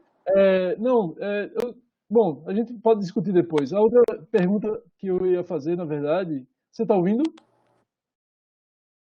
Acho que a sua conexão a gente não está conseguindo ouvir bem você, na verdade. Então, acho que a sua conexão está ruim. Bom, a minha segunda pergunta é o seguinte: vocês na literatura encontraram algum vestígio, alguma dica de metodologia ativa para poder ser ensinado essa questão da morte, na verdade, no curso de saúde e de medicina, particularmente? Um exemplo? Nos relatos que a gente leu, nos trabalhos que a gente leu, tinha várias formas que eles já testavam em algumas universidades. Uma que eu achei bem interessante foi trazer a morte como uma coisa mais... como se fosse um jogo. Eles criaram, na verdade, o objetivo deles era criar um jogo para as pessoas primeiro relatarem como elas tinham essa concepção de morte. A partir daí, existiam discussões em grupo sobre essas perguntas. Lia-se a pergunta e cada aluno respondia da sua forma. E a partir daí, chegava-se num consenso e meio que fazer as pessoas refletirem. Não necessariamente todos entrarem de acordo naquele consenso, mas para você mesmo repensar a sua concepção de morte. Se você acha que precisa reformular, se acha que não precisa. Então, acho que coisas assim, mais práticas, relatos de experiência, debates em grupo, acho que isso seria o essencial. Muito interessante. Parabéns pelo trabalho. Um trabalho muito, muito interessante. Tá? Boa continuação no seu percurso. Até mais. Então, a gente vai fechar essa sessão agora de pôsteres com a apresentação 690 de Maria Helena Monteiro Lacerda, novamente, tá? Com o título Trabalho Conexões e Metodologias Ativas, Experiência Museal em Ciências Humanas e Sociais na Saúde. Olá. Bom, sou professora da casa. Esse trabalho que eu venho agora mostrar para vocês foi realizado em 2019.2, quer dizer, no nosso último semestre de atividades presenciais completo, né? E ele se chama Conexões e Metodologias Ativas, Experiência Museal em Ciências Humanas e Sociais na Saúde, né? Bom, esse trabalho ele tem como objetivo exatamente refletir sobre as estratégias, né, e as metodologias ativas que a gente utilizou nessa experiência, onde a prática de vivências dentro de espaços museológicos para o nosso ensino-aprendizagem lá na saúde coletiva foi um fator tanto de inovação, de diferenciação, como também o uso da educação híbrida. Porque desde 2012 eu já faço isso nas licenciaturas, eu trabalho no Moodle, no Classroom, enfim. Então, lá em saúde coletiva a gente também já usa essas ferramentas que hoje a gente está tendo que, vamos dizer assim, como recurso principal, dado as atividades remotas, mas a gente já faz isso, né? Então, essa é essa última experiência que a gente vivenciou, e aí eu estou compartilhando aqui com vocês hoje, né? Então, a ideia da gente fazer a observação das linguagens, das estratégias que foram, enfim, para o desenvolvimento das competências, as mobilizações, as trocas de conhecimento, a questão também dos processos de ensino, de ensinagem, né, que a gente chama, porque também, como docente, eu aprendo muito, foram exatamente, digamos assim, os eixos teórico-metodológicos que a gente utilizou. E o nosso objetivo foi avaliar e compreender como se deram esses processos formativos, tá? Então, assim, a princípio eu não vou trazer aqui para vocês relatos dos estudantes, a gente não fez uma pesquisa nesse aspecto, a gente está fazendo uma montagem dessa experiência através das estratégias de inclusão e significação do que é uma atividade de campo museal para estudantes na área, né, da saúde coletiva. Então, o recorte da gente considerou 3 visitações específicas que a gente fez, né? A 3 exposições, uma chamada Por uma Retórica Canibal, da Adriana Varejão, no Museu de Arte Moderna Luísio Magalhães, a outra chamada Exposição Coletiva Longe, que ficou temporariamente na sala Vicente do Rego Monteiro, na Fundação Joaquim Nabuco, lá no campus do Derby, e a exposição permanente no Memorial Severina Paraíso da Silva, do Terreiro Xambá, que é o Museu de Mãe Bill, né? Quem conhece ali o Portal do Gelo, quilombo urbano que a gente tem em Olinda, provavelmente já foi, né, não só ali no terminal do ônibus, mas ao lado, no memorial e no terreiro. Então, as discussões que a gente estabeleceu dentro desse componente, elas tinham como, por exemplo, debates, né? A questão das identidades culturais, a questão do mal-estar da civilização também, e aspectos sobre a governamentalidade, e como isso tudo se relaciona com o conceito de saúde, né? Dentro da visão da Organização Mundial da Saúde. né, com o direito humano. E aí a gente teve a ativação de todos esses processos que a gente vivia na prática também registrados. Então, o nosso ensino híbrido, ele também forma um grande banco de dados para a gente poder trabalhar as experiências de como o ensino acontece na prática, né, que geralmente a gente não tem esses espaços, principalmente na área da saúde, porque na educação é mais comum, mas assim, na área de saúde as pessoas não discutem e não registram tanto percursos pedagógicos, né? E aí, nesse momento, a gente, como eu disse, utilizou o Classroom, né? A gente trabalhou vários discursos dissonantes que apareceram, movimentos e contatos que nem sempre eram desejáveis, né? Para vocês terem ideia, nesse caso, eu vou citar a primeira exposição e a última, porque na primeira exposição a gente estava diante de uma obra bastante crítica ao barroco e ao processo de colonização brasileiro.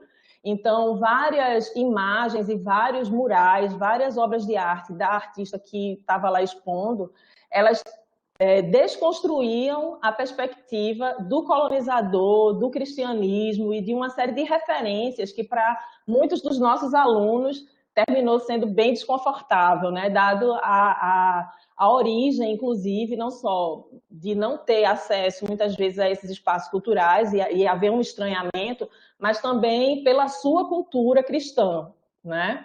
Então, saber lidar com a questão da dimensão da intolerância religiosa também foi outro fator, porque quando a gente foi para o museu lá do Terreiro Xambá, a gente notou também um desconforto muito grande e, inclusive, faltas inexplicáveis no momento da gente fazer a atividade, né?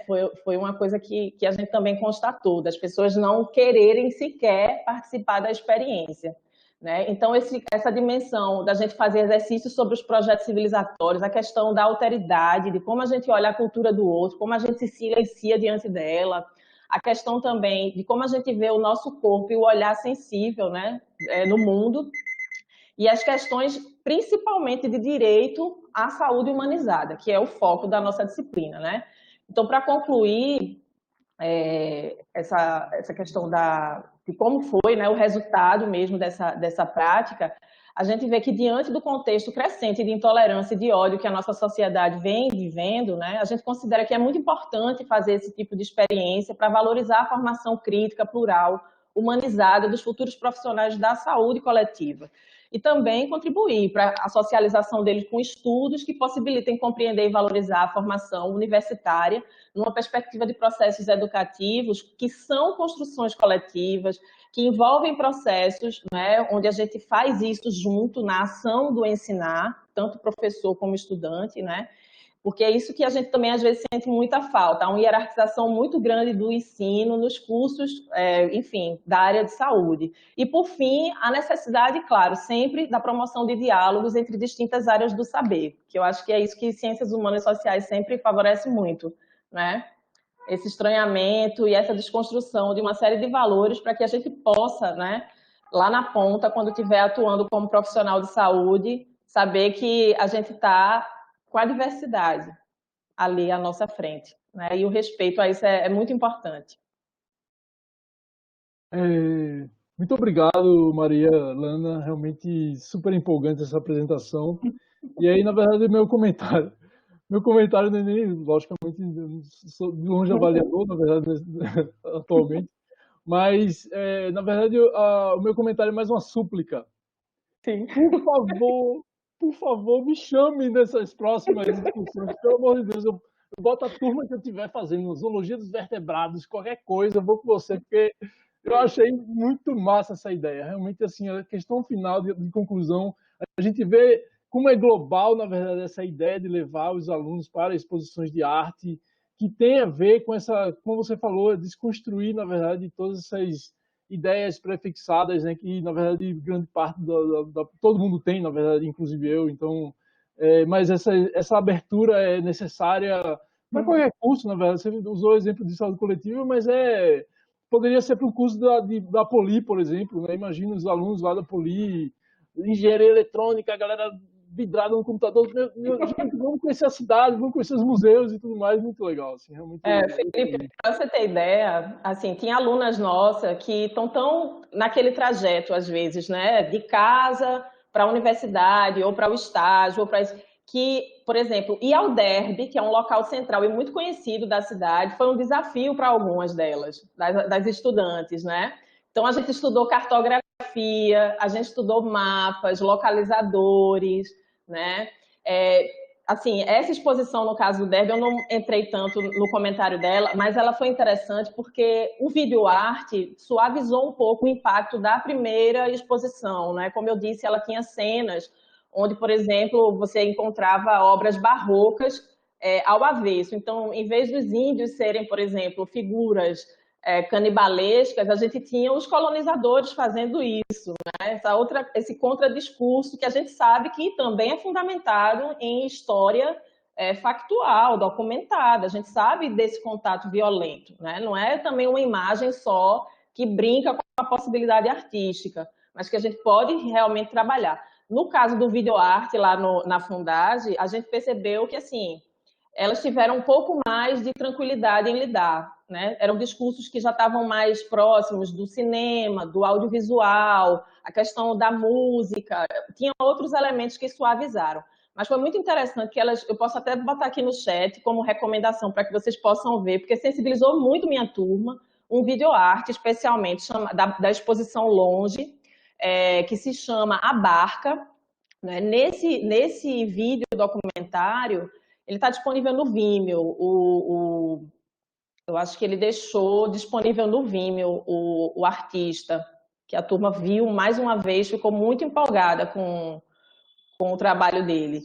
E esse trabalho, Felipe, ele mostra, em linhas gerais, um carro fazendo um percurso muito longo e essa câmera o tempo todo atrás, onde várias pessoas que parecem ser, assim, por conta da aparência, né? A gente vai deduzindo. São crianças, são jovens, são adultos, são idosos, são pessoas refugiadas, moradores de rua, pessoas negras, pessoas, enfim, pessoas desconhecidas, anônimas, mas que todas entram e pegam carona nesse caminhão. É uma barca, brincando com a barca do navio negreiro, mas é uma barca hoje dando carona para muitas pessoas na estrada. E as análises que os alunos fizeram, os textos foram muito criativos, porque eles associaram não só com o conceito da OMS de saúde, mas com o SUS. Né? Assim, eu estou me arrepiando aqui lembrando, porque foi uma coisa que tocou tanto eles, aquele filme, assim, que eles conseguiram fazer um processo que, para nós, professores, que, enfim, somos da licenciatura e sabemos como a gente luta para ativar isso nos nossos alunos, que é o processo criativo. Eles produziram interpretações e saberes a partir do que tocou eles, sabe? Legal, muito interessante, muito interessante. Mas eu vou botar aqui só o link do vídeo, porque se vocês quiserem ver, vocês vão entender como é interessante esse processo, né? Perfeito. Vou colocar aqui no chat. Coloca lá. Pronto, então, pessoal, eu agradeço, Maria Lana, pelas apresentações, todo mundo que participou dessa sessão de pôsteres, né? Então, a gente encerra a sala 50, muito obrigado. E tá a frequência, né, para vocês registrarem a frequência de vocês, todo mundo, ok? E, Maria Lana, não esqueça da gente, viu? Eu vou grudar em saúde coletiva. E eu vou te agradecer, particularmente os avaliadores, enfim, a todos, mas quando você perguntou dos Otério, de fato, eu pretendo usar. As nossas também discussões sobre transcrição de áudio, já que eu vou fazer entrevistas, serão também sempre muito relembradas e utilizadas. Muito obrigada. Muito bom rever. Pode esperar, brevemente a gente vai ter um mini curso de análises textuais com o que você pediu, na verdade, Iramutec e outro programinha que eu sei usar, que a gente vai poder... Joia. Vou estar lá. Obrigada. Tchau, pessoal. Boa tarde. Pessoal, 5 minutos, tá? Até o fechamento da sala. Felipe, todos se apresentaram? Todos apresentaram. Todos, professora. Não faltou nenhum. Ainda bem. Então, estamos liberados, não é isso? Estamos liberados. Obrigada, um abraço para todo mundo. Obrigado, tudo de bom, saúde, paz, boa noite. Professora. Tchau, pessoal.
Se alguém tiver com dificuldade de utilizar o QR Code, o link no chat e também a frequência, tá?